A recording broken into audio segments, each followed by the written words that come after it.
What up, what up, what up, everybody? It's your boy DFS up north here with another 10 under 10 DFS Army podcast where I talk about my 10 favorite plays, all under 10% owned.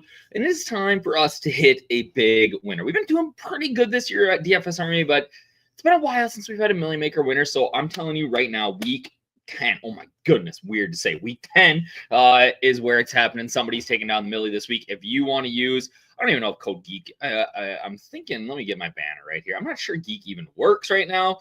Let me get, gonna be a VIP, Bob. No, we're just looking for DFS Army. That is the code that I know works. Maybe Geek works. Maybe they fixed it. It wasn't working the other day. Either use that code Geek or use code DFS Army to help you get a 10% discount for life here at DFS Army. Like I said, we are in week 10. It is wild to me, and there is some huge value on the slate. We're going to start with DraftKings. Let's talk about it. The first QB on the slate is Baker Mayfield. For me, currently projected at 6.85% ownership. Our projections have him at 19.14 points. Team total of 25, 223 in a close game with the New England Patriots. I'm excited for this one. Mayfield can sling it, had a dud last week. Now we get a pass funnel defense in the Patriots. The Patriots have made some guys look really good lately. Guys like Michael Penix Jr. Guys like Dylan Gabriel has looked decent against the Patriots. Their pass defense, their elite run defense, pass defense, very mediocre. Mayfield is sitting on a potentially big game here. Pair him with Ibuka and, move on. I think you could even go sneaky like K-Dot, and we can see a double tight end game or a tight end, sort of smash here. But the ownership between the two of them is going to be really nice. And one of the best game environments on the slate, in my opinion. Drake May has been slinging it. He's going to have some success here, but should be a little higher owned. I don't love any of the run backs. Maybe a Hunter Henry. Not in love with it, right? I'm not in love with it. If you want to get real funky, you can go Ramondre Stevenson. But yeah, I do love Baker Mayfield and Ibuka here. I think that they have a huge game together, and this is a potential GPP winner for you. Another one of those is Jared Goff. Why aren't people talking about Goff? 4.75% owned against Washington. The Commanders are trash. 7-point favorites on the road. I get it. Goff on the road, not my favorite play ever usually, but this is a bounce back spot if there ever was one against the Commanders who suck. Like, this is a huge spot for Jared Goff. I love it here. You pair him with Amon-Ra, you pair him with Sammy Laporta, or maybe we finally get the Jameson Williams game that we've been asking for weeks. We'll talk about him in a little bit. And then another guy that's on actually both of my sites here, Jacoby Brissett. Brisket's been pretty good. 20 points in his last 3 games. Gets a Seattle divisional game, tough spot for him. I get it. But this is a game that I think we see another 20-pointer from Jacoby Brissett, and at the ridiculous price on DraftKings, $4,600. We'll look at what he is on FanDuel here in a minute. You can easily 5x this. At 4, at 5. I mean, 20 points, 3 games.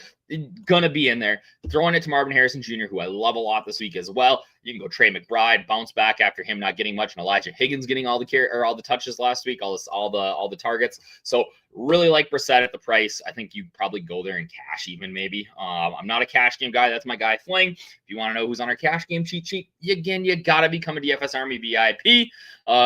So there's that little code at the bottom to let you know how to do that. Travis Etienne had 22 carries last week, guys. 22 and 5 targets. Massive workload. I get that he's got the vulture with a Bayshal Tootin in there. But yeah, man, the ceiling is so legit. The floor is so high.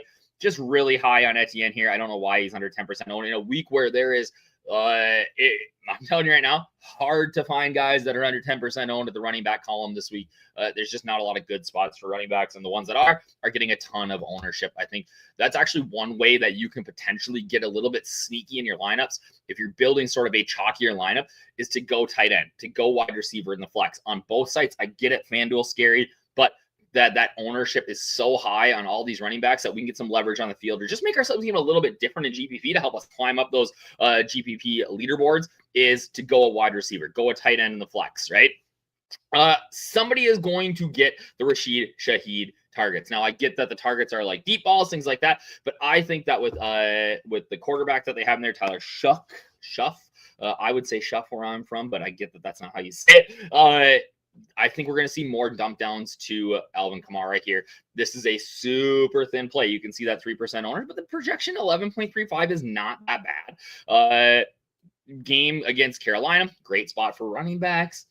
Maybe we see vintage Alvin Kamara here. Again, I get that it's a thin play, but in a week where there's not a lot of great low-owned running backs, I like taking chances on a guy who's done it before. I get that this year's been a little bit of a down one for Kamara. He's reaching that end of his life as a running back, but I'm pretty high on him here too.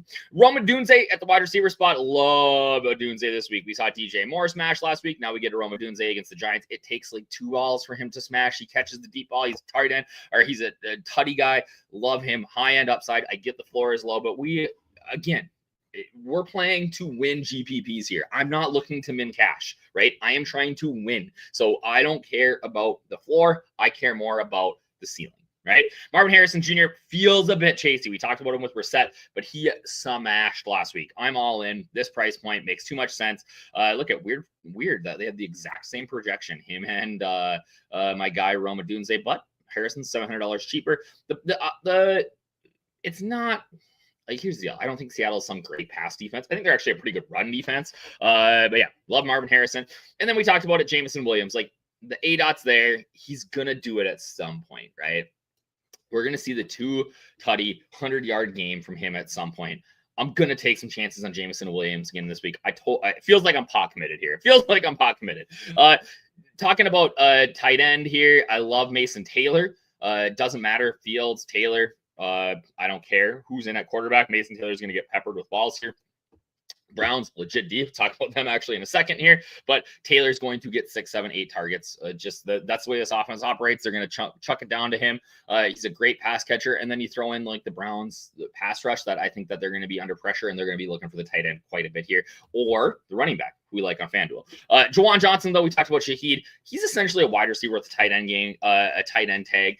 Shaheed's gone. He's already seen a bunch of targets. He's a red zone threat. Yeah, you've got Taysom Hill and people like that could potentially, take some snaps away from him or take some targets, especially in the red zone away from him. But the price on Juwan Johnson, the ownership, 2.46, 3,700 against Carolina. Love this spot for him. And then the Browns D, right? Fields has not thrown a interception yet, but we don't know who's starting. They haven't been committed yet, at least as of this recording. We should know. It really doesn't matter. Tyrod or Justin Fields are going to take a bunch of sacks, could potentially turn it over here. And yeah, I love the Browns D this week and one of the lowest totals in the slate, 38. They're 2-point favorites here. Love the Browns D. Let's switch gears and talk a little bit about FanDuel now. We love Brissett over here too. The price is right, though I do like some other guys around him for their upside. And number one being JJ McCarthy. My guy looked like a dog last week. All right. Team total of 22 against Baltimore. I think this game shoots out. I think we see over 50 points here. Neither of these defenses are that good. JJ has the running game to really give him a pretty high ceiling. Love him with Jettas, who have got listed down here as well. The Ravens defense, even like they're healthy. Nobody was on the injury report on Wednesday, which is crazy to me. But yeah, they can get thrown on. I expect to see JJ run a little bit. Maybe last week, again, we've seen sort of the up and down, and that's to be expected with a rookie quarterback. But at home, like I said, the guy's a dog. He's going to come in. He's going to have a good game again. I think that we have a pretty easy path to 20-ish points and a 35 point ceiling. Runs one in, throws a couple of tutty passes. And then the other guy is Tua. I kind of like the Dolphins in this spot. All right. I get that they're 10-point dogs. The Dolphins play the Bills tough every single time. I actually like them to cover here. And I think that it starts with Tua throwing the ball. Everybody's going to play Devon Chain. I get it. I think that that's actually a path for Tua to get it done, is throw a couple of dump offs to Devon Achane and get touchdowns that way. But I also love Waddle. This is a defense that can be passed on. All right. Jalen Waddle is going to have a big game here. And I think Tua throws him at least one touchdown pass. All right. And just a cheap, super cheap, 6,700, 14-point projection. I think that we have a path to 20 with Tua, and nobody's going to play him. 2% owned, right? Breece Hall. I love the potential for some dump offs. He wasn't traded to the Chiefs, unfortunately for him, but good for the rest of us because I don't need the Chiefs to be any better than they are. I think he gets a super heavy workload here. I don't think he's going to throw another touchdown pass. maybe. But he can get there on volume alone. I think he's got the potential for this ownership to climb a little bit. But right now, 37-point game total, I am in on him. And then we talked about Travis Etienne already. Justin Jefferson, favorite target, getting double-digit targets every single game. I get the $9,000 price tag is high, but I think that the expensive wide receiver is sort of the way that we go about it this week. I'm loving that. Nico Collins crushes the Jags every single time. No question there. I don't care if David Longneck Mills is throwing in the ball or CJ Stroud. It does not matter. We like Nico Collins this week. Again, I think that the cheap RB, expensive wide receiver is sort of the unique way to go about it in GPP this week. Rome Odunze we love. Jalen Waddle, right? Getting tons of usage.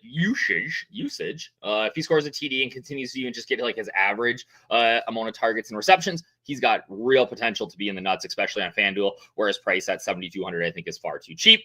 We talked about Juwan Johnson, but I also love Sam Laporta. The Goff and the Lions I think are going to style out on the Commanders, especially after last week's loss, and go bonkers here. I think we see the Lions roll. I think that that's their 7-point favorites currently. I can see them going well over that. I think they can win by 2-3 touchdowns here with no Jaden Daniels. Marcus Mariota isn't bad, but that offense looked pretty bad last week, even with Jaden Daniels in there. So I like the Lions, and we've seen it before with the Lions.